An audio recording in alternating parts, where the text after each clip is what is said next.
What is up, everybody? Welcome back to Bitcoin and Markets. Hope you guys are having a good Friday. A little bit later than normal, but hope you guys have plans for the weekend. I just got a real quick live stream here to go through. There was some testimony in front of Congress today about Tether and also about miners and censoring miners. So I wanted to just listen through those things and react. So let me share my screen. Let's see. Bitcoinandmarkets.com, if I can pull this up first. Oh man, I had to open this up. Stand by. Just totally not prepared, guys. I just got done going through this piece that I wrote earlier today on Telegram. So that is a Telegram exclusive. If you guys want to listen to that, I will be posting that in Telegram, this live stream, including the read through of this post. It's out for paid members right now, and then it will go out, probably Sunday. I'll make it public. But you guys, if you join the Telegram, you can listen to that right away after this live stream. Okay, bitcoinmarkets.com. Sign up for the free weekly newsletter, all sorts of stuff. Also, bmpro.substack.com is where I also write for Bitcoin Magazine. And we had, let's see, the newest one, new all-time high for Bitcoin is here as spot Bitcoin ETFs inflows surge. Talk about the Japanese yen in Bitcoin, or Bitcoin in Japanese yen hitting a new all-time high. Also funny that the Nikkei did the same thing. And look at some other currencies, talk about all that. Let's go down here, look at flows and price of Bitcoin. And then I talk about this, the great bond bear trap of 2024. I thought that was interesting, that I think there's a bear trap forming in bonds. Go through all the reasons why, and that's it. So guys, check out bmpro.substack.com. Okay, let's go to these first couple here, and I want to do this one first. Let's make it bigger. I'm pretty sure the audio will come through on Telegram, guys. So some of those companies that you just mentioned have U.S. touch points, and I think that the U.S. government should ensure that it's using its authorities when there are those U.S. touch points.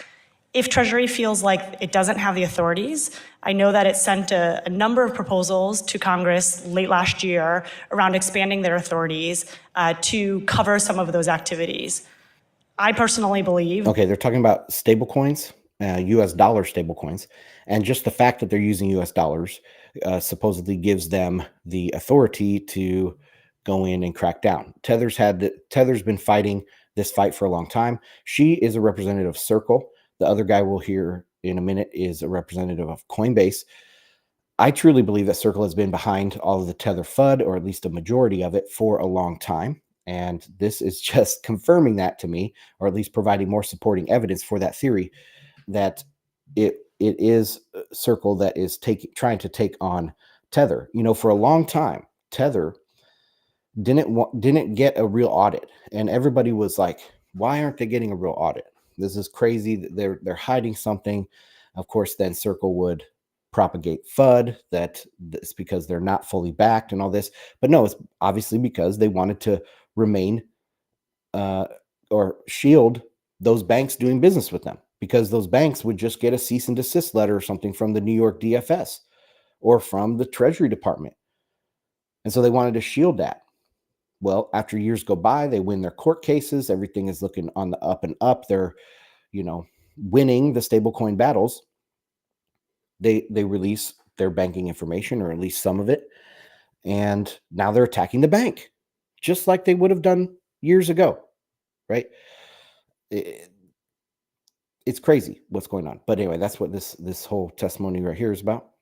That no company should be allowed to reference the U.S. dollar without having those democratic values inside the company, inside their U.S. dollar-backed stablecoin.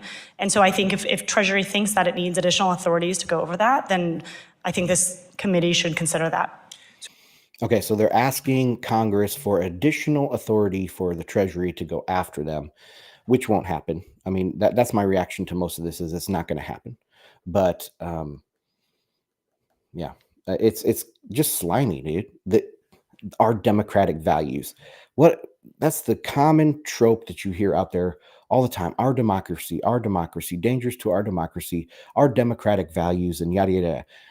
It's not dangerous to our democratic values. Okay, Tether having a stable coin that holds a bunch of treasuries is not dangerous to our democracy or our democratic values in the least.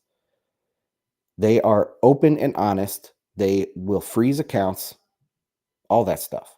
But it's done in not a it's done in a private way, not in a top-down way. I'm sure they will comply if they're told to freeze certain addresses of Tether or whatever, but it's not a blanket like you must be regulated by us instead of responding to requests from a court of law, you know? So to those U.S. touch points, U.S. financial services company Cantor Fitzgerald reportedly manages Tether's $72 billion portfolio of treasury bonds, giving him access to U.S. dollars. All scripted. Cantor's enabling of terror and illicit activities across the globe is unacceptable.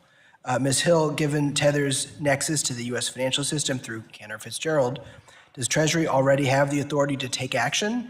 And what should we be doing about American regulated companies like Cantor? I would think that the Treasury Department would have the authority to take action given this U.S. touch point, yes. And I hope that they're looking at this seriously given Tether's reputation as well as the data that we've seen that they're contributing to terrorist financing and other malign activities. Thanks so much. Totally fake, totally false, garbage. Okay, let's listen to what this dude from Coinbase has to say. Case in point, OFAC has sanctioned around 560 crypto addresses in total. Coinbase has identified more than 8 million through our proactive investigations. By extrapolating... Oh, thank you, Coinbase. You are doing such a great service. So OFAC has done 5,000 addresses, but Coinbase has taken it upon themselves to discriminate against you, illegally freeze your accounts and all this stuff at their own whim. Thank you, Coinbase. I don't think anything's going to happen to them. Maybe in the future, if they become like systemically important, which is a possibility, unfortunately, they will be the subject of much more scrutiny. And I think, contrary to what these people want and what they believe will happen, I think this is all going to end going against them, like getting more privacy protections, not getting less in the long term, at least. Now, from these ground truth OFAC addresses, we're able to stop the flow of funds to bad actors in real time. While onshore regulated exchanges invest heavily in compliance to stop bad activity, criminals continue to seek out offshore platforms without those same robust anti-money laundering programs and controls. Those offshore entities often play jurisdictional whack-a-mole, attempting to avoid tough anti-money laundering rules and expecting that regulators won't care.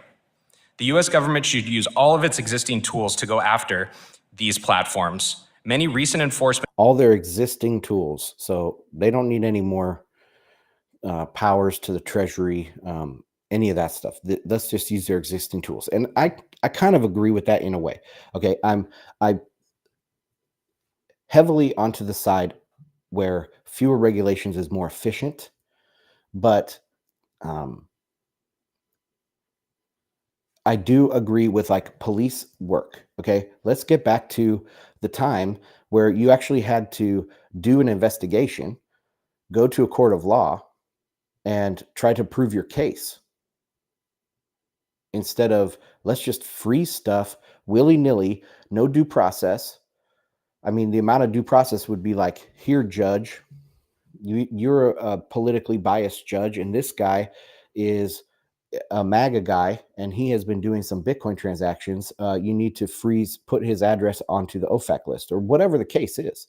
I mean, don't put it beyond them to do that, because look at what they're doing to the political campaign of people right now. And so let's use the existing laws, maybe even make them give more protection to individuals, and make them do actual police work. How about that? And actions in the crypto anti-money laundering space are good news. Accountability should happen.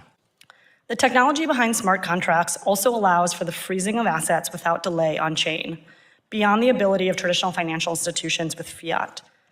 Anyone with an internet connection can see, for instance, the exact amount of USDC that has been frozen by Circle and sanctioned addresses. One thing I find just amazing is, Jeremy Allaire, CEO of Circle, or founder of Circle, whatever, he poo-pooed on Bitcoin and rage quit Bitcoin. Then he comes back years later with Circle and this USDC.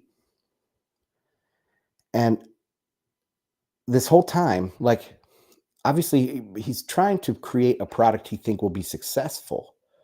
So he thinks that people want something like USDC that does all this stuff. But then they had to go in and use coercive tactics like this to beat down their competition. I don't know. There's some disconnect there. I can't put my thumb on it right now, but it's like, you suck. You suck at what you do, man. You can't, you rage quit, come back. Now you can't even beat the number 2 thing, Tether. You're just a garbage businessman. You're trying to use the coercive power of the state to take down your competitors. And obviously people know this. She's from Circle. She's from a competitor of Tether. And she's testifying to crack down on Tether. Everybody knows this. Everybody sees this.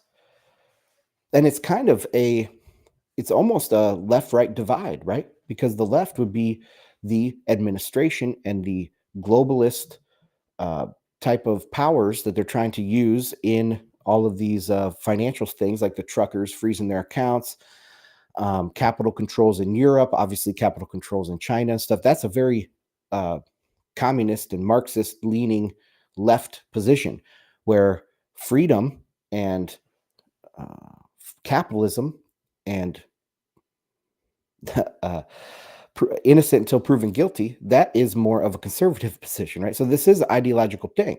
So right here you have a Marxist, or I would say a leftist, testifying to go crack down on those more conservative type of platforms. It's crazy. As such, payment stablecoin issuers should, without fail, be able to point to on-chain data to demonstrate compliance with sanctions laws. Unfortunately, the sector is not without rebuke. Some digital asset companies have a public track record of proclaiming themselves above AML-CFT regulation, even if issuing a US dollar-backed token. Oh my God, that is becoming the leftist trope too, above the law, above regulations. They're not saying they're above it. They're saying it doesn't apply to me. You don't want me to deal in New York. You don't want me to deal with US citizens. I won't. And they didn't. So that's where it stops. So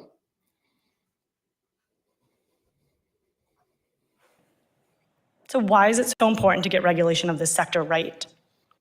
The power of the US government's So Circle can dominate and take down their competitor. That's why.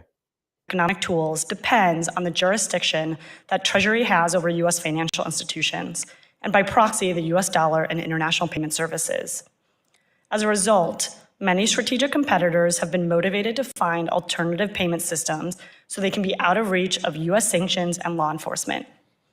The United States. So heavy-handed regulation, overly burdensome, has driven people out to use these things, and they think more heavy-handed regulation is going to not drive more people out.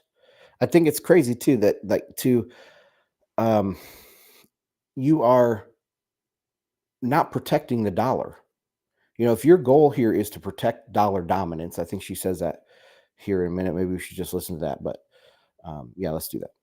They should have a whole of government effort approach to study these efforts and potential challenges to US dollar dominance. The US government should also strengthen the role of the US dollar in the future. Okay, so strengthen dollar dominance and the dollar's role in the future. And you're going to do that by chasing people away from the dollar.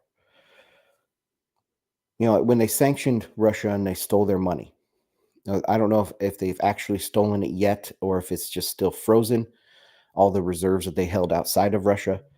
That was a big event because who can trust the West now?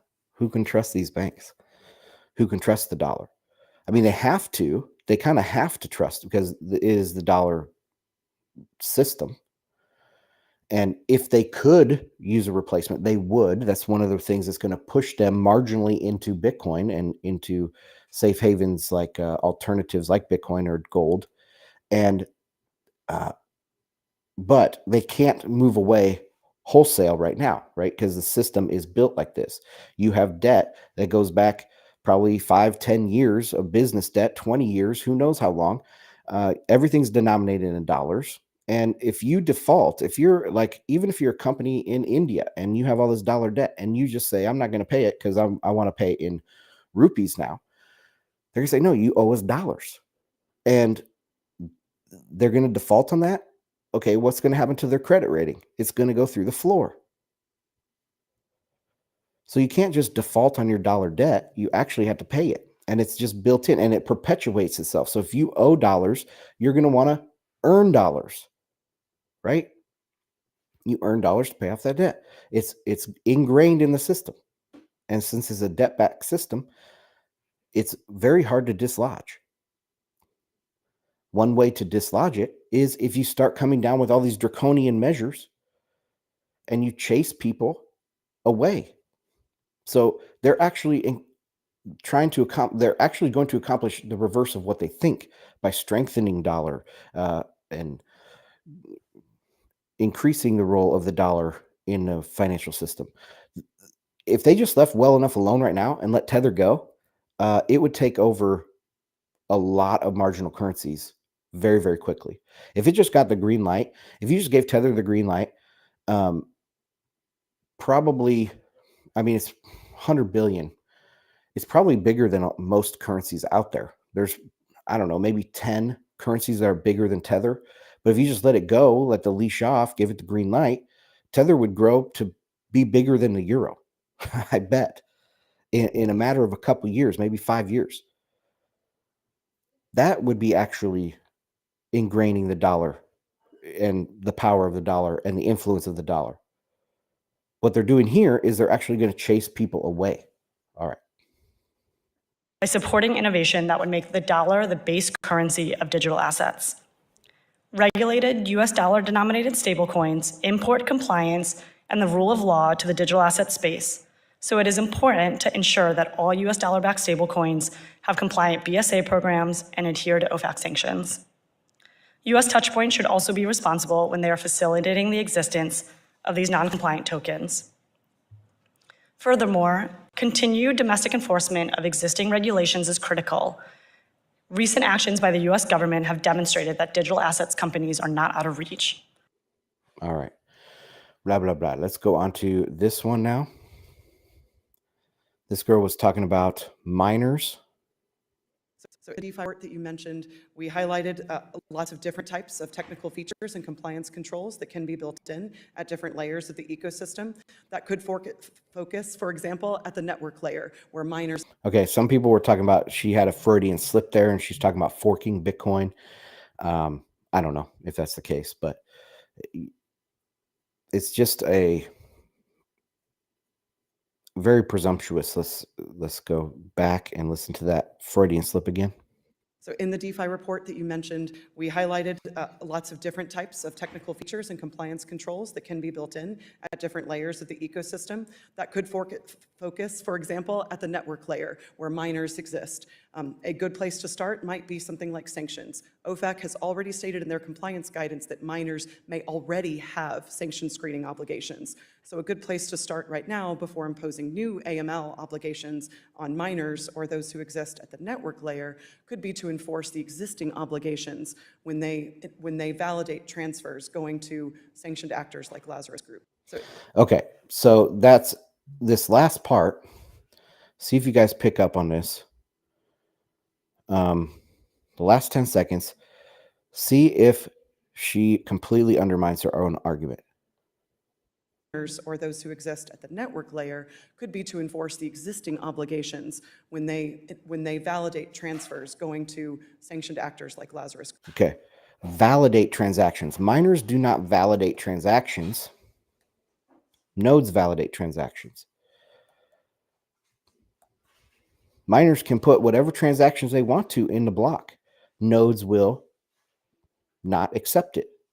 Nodes validate transactions. They validate blocks. Miners do not. So what she's really arguing here is for nodes to do this, not miners. You have to get to the nodes. Because if you just regulate US miners, I mean, what's the hash rate in the US? 30, 40%, right? Of the total hash rate, something like that. And so it's not really going to matter. Plus, I think it could open them up to liability. The government open up to liability. It would be stuck in the court system for a long time because if you're going to create a list that they have to censor, that's affecting their bottom line. Just look at the ocean pool. They started not doing inscriptions, and it affected their bottom line pretty significantly. So this could open up the government to liability as well and be tied up in the courts. But overall, my reaction to this whole thing is it's not going to happen. Okay. If they wanted to do something like this, they should have been pursuing this for a long time, because right now this is still in the education phase. They're still being educated. Nothing will come from this for another year or 2 or 3 down the road. And they don't even have their vocabulary correct yet. So all of this is not going to come to anything. Billionaires, Wall Street are getting in this game, and they're not going to want to put some regulations that are going to affect the value of their investments. That could open up even more liability to this. Imagine if you invested $1 billion into Bitcoin, and then the Treasury the Congress tries to pass some bill that is going to hurt that value of your $1 billion investment. You're going to sue them in court. You're going to tie it up, say this is going against my, freedom, or this is overstepping the bounds. It's unconstitutional. Whatever grounds they're going to come up with. So this is not going to happen. People like to get scared at this. They weren't smart enough to attack Bitcoin a long time ago. So now all of a sudden they're going to be smart enough to attack them now. I'm not worried about this stuff. Yes, there might be certain things in the future that come down. One thing that I am kind of worried about that maybe will come in after this cycle is hardcore taxes on Bitcoin gains, specifically Bitcoin gains. So if you invest 50,000, you become a whole coiner, and that turns into 5 million. You have a big capital gain, but if you hold it over 1 year, it's 15%. But maybe they're going to pass a rule that's specifically against Bitcoin earnings that they tax at 50% instead of 15. So I think that's a possibility. That's a better possibility than this. I don't think this would ever happen. So anyway, that's it. Let me check the comments. See if there's any comments. Only have 5 viewers. I know it's a bad time on Friday, but I wanted to make sure I live stream on Friday. Let me go into Telegram and see if we have some. No, none in there either. Let's see how many people are joining in there. Not too many. All right. Well, guys, thanks for joining me. I will be putting out the audio of the pre-show. So I went through a big pre-show with Telegram talking about this most recent blog post, a response from Team Transitory. Read through that, went on some tangents, talked about that.